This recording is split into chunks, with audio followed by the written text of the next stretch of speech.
వేదిక మీద ఉన్న నాయకులందరికీ, సభకు వచ్చిన నాయకులందరికీ, కాంగ్రెస్ పార్టీ కార్యకర్తలందరికీ, రాజశేఖర రెడ్డి గారి అభిమానులందరికీ మీ రాజశేఖర రెడ్డి బిడ్డ వైఎస్ షర్మిలారెడ్డి శిరస్సు వంచి చేతులు జోడించి మనస్ఫూర్తిగా నమస్కరించుకుంటాను.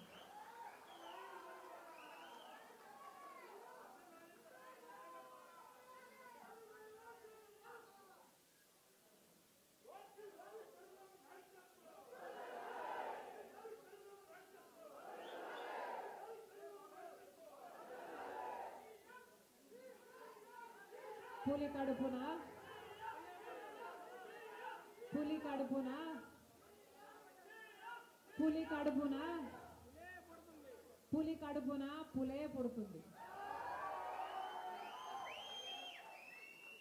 నేను రాజశేఖర రెడ్డి రక్తం.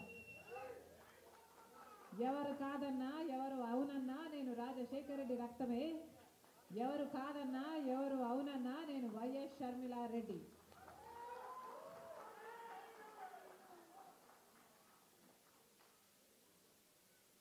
ఈరోజు మన దేశానికి రాజ్యాంగం అమల్లోకి వచ్చిన రోజు, 75వ గణతంత్ర దినోత్సవం. మీ అందరికీ మరోసారి శుభాకాంక్షలు తెలుపుకుంటున్నాం.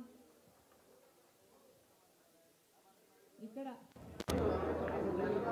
వంగవీటి మోహన్ రంగారావు గారు వైఎస్ రాజశేఖర రెడ్డి గారికి చాలా దగ్గర మనిషి.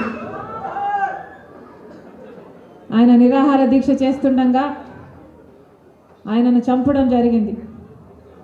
దానికి రాజశేఖర రెడ్డి గారు చాలా బాధపడ్డారు. కాంగ్రెస్ పార్టీ చాలా బాధపడింది. ఒకసారి ఈరోజు ఆయనను ఒకసారి జ్ఞాపకం చేసుకుంటున్నాం.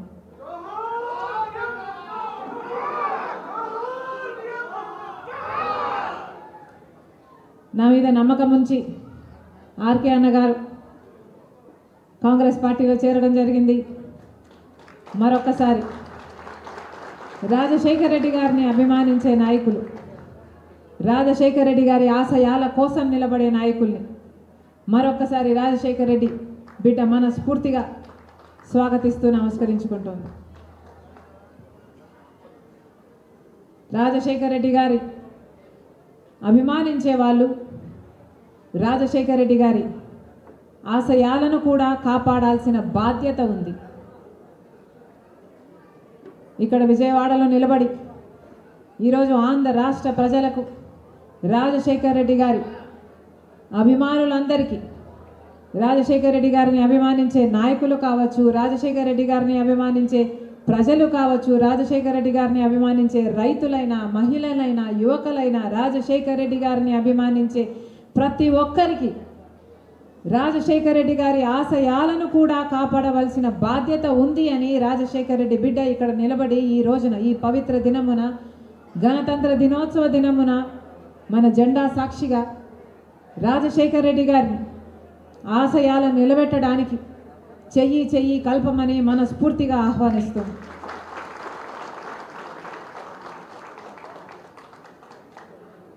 విమర్శించడం నా ఉద్దేశం కాదు, కానీ రాజశేఖర రెడ్డి గారి సంక్షేమ పాలనకు, జగనన్న గారి ఈ పాలనకు చాలా వ్యత్యాసం ఉంది.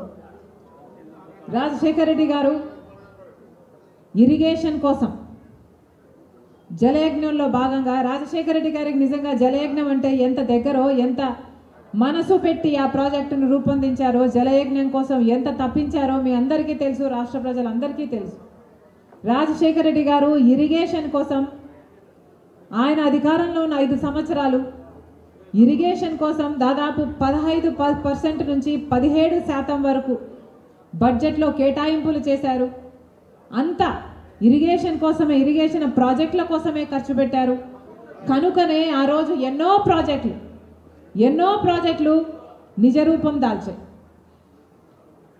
పోలవరం ప్రాజెక్టును తీసుకుంటే రాజశేఖర రెడ్డి గారు ఎప్పుడో 1941లో రూపకల్పన జరిపిన ప్రాజెక్టుని, దాన్ని తలపెట్టడం ఎవరికీ సాహసం చేయలేదు, ఎవరికీ సాధ్యం కాలేదు. కానీ రాజశేఖర రెడ్డి గారు ముఖ్యమంత్రి అయిన తర్వాత పోలవరం ప్రాజెక్టును తలపెడితే ఆయన అధికారం ఉన్న రోజుల్లోనే రాజశేఖర రెడ్డి గారు పోలవరం ప్రాజెక్టుకు సంబంధించి 32% పనులు రాజశేఖర రెడ్డి గారే పూర్తి చేశారు. రైట్ కెనాల్కు సంబంధించి దాదాపు 80% పనులు రాజశేఖర రెడ్డి గారే పూర్తి చేశారు. ఆ రోజుల్లోనే దాదాపు 5,000 కోట్లకు పైగా ఖర్చు పెట్టి రాజశేఖర రెడ్డి గారు చిత్తశుద్ధితో మనసు పెట్టి అలాంటి ప్రాజెక్టులను ఎన్నో చేశారు. కానీ తర్వాత వచ్చిన ప్రభుత్వాలు తెలుగుదేశానికి సంబంధించిన చంద్రబాబు గారు అయితేనేమి, వైసీపీకి సంబంధించిన జగనన్న గారు అయితేనేమి మళ్ళీ ఆ చిత్తశుద్ధి చూపలేదు. రాజశేఖర రెడ్డి గారు అందుకే ఈరోజు పోలవరం అటకెక్కింది. అందుకే ఈరోజు పోలవరం సాధ్యం కాలేదు. ఇది ఎవరి లోపమో కాదు, మనకు ముఖ్యమంత్రులుగా ఉన్న వాళ్ళు దీన్ని సాధించలేకపోవడం వీళ్ళ అసమర్థత. రాజశేఖర రెడ్డి గారు 17% బడ్జెట్లో ఇరిగేషన్ కోసం కేటాయిస్తే యావరేజ్ మీద 5 సంవత్సరాలు, చంద్రబాబు గారు 9% కేటాయించారు. ఇప్పుడు వైసీపీ జగనన్న గారు కేవలం 5% మాత్రమే కేటాయిస్తే ఆ 5%లో కూడా ఇరిగేషన్ కోసం ఖర్చు పెట్టింది కేవలం దాంట్లో 31% మాత్రమే, అంటే దాదాపు 2.5%.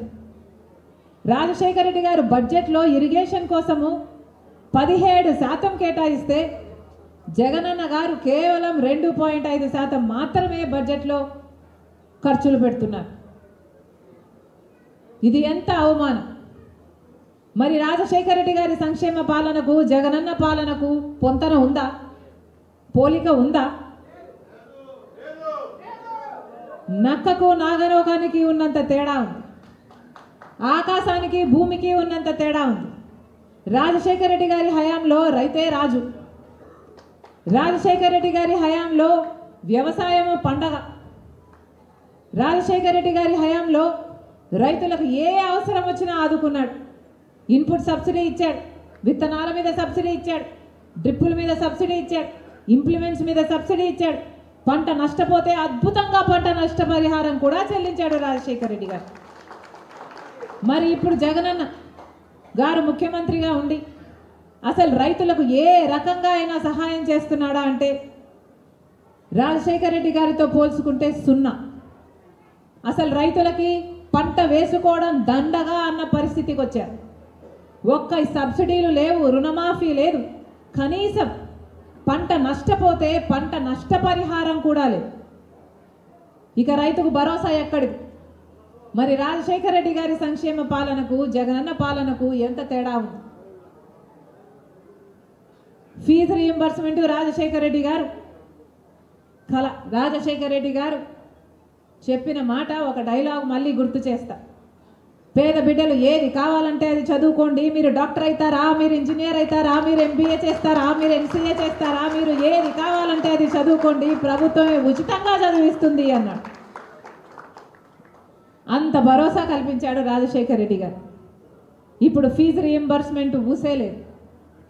పేద బిడ్డలు కష్టపడి వాళ్ళ తల్లిదండ్రులే కష్టపడి డాక్టర్లను, MBAలు, ఇంజనీర్లను తయారు చేస్తే కనీసం వాళ్ళకు ఉద్యోగాలు వచ్చే పరిస్థితి కూడా లేదు. ఎంతమంది పీజీలు కూడా చదివిన బిడ్డలు ఈరోజు రోడ్ల మీద ఉద్యోగాలు లేకుండా తిరుగుతున్నారు. దాదాపు 19 లక్షల మంది ఆంధ్రప్రదేశ్కు చెందిన యువత ఈరోజు ఉద్యోగాలు లేకుండా బాధపడుతుంది అంటే దానికి కారణం ప్రభుత్వం సమాధానం చెప్పాల్సిన అవసరం లేదా? ఇలా 1 కాదు 2 కాదు, ఏది తీసుకున్నా ప్రతి విషయంలోనూ తేడాలు కనిపిస్తున్నాయి. ఇక ప్రతి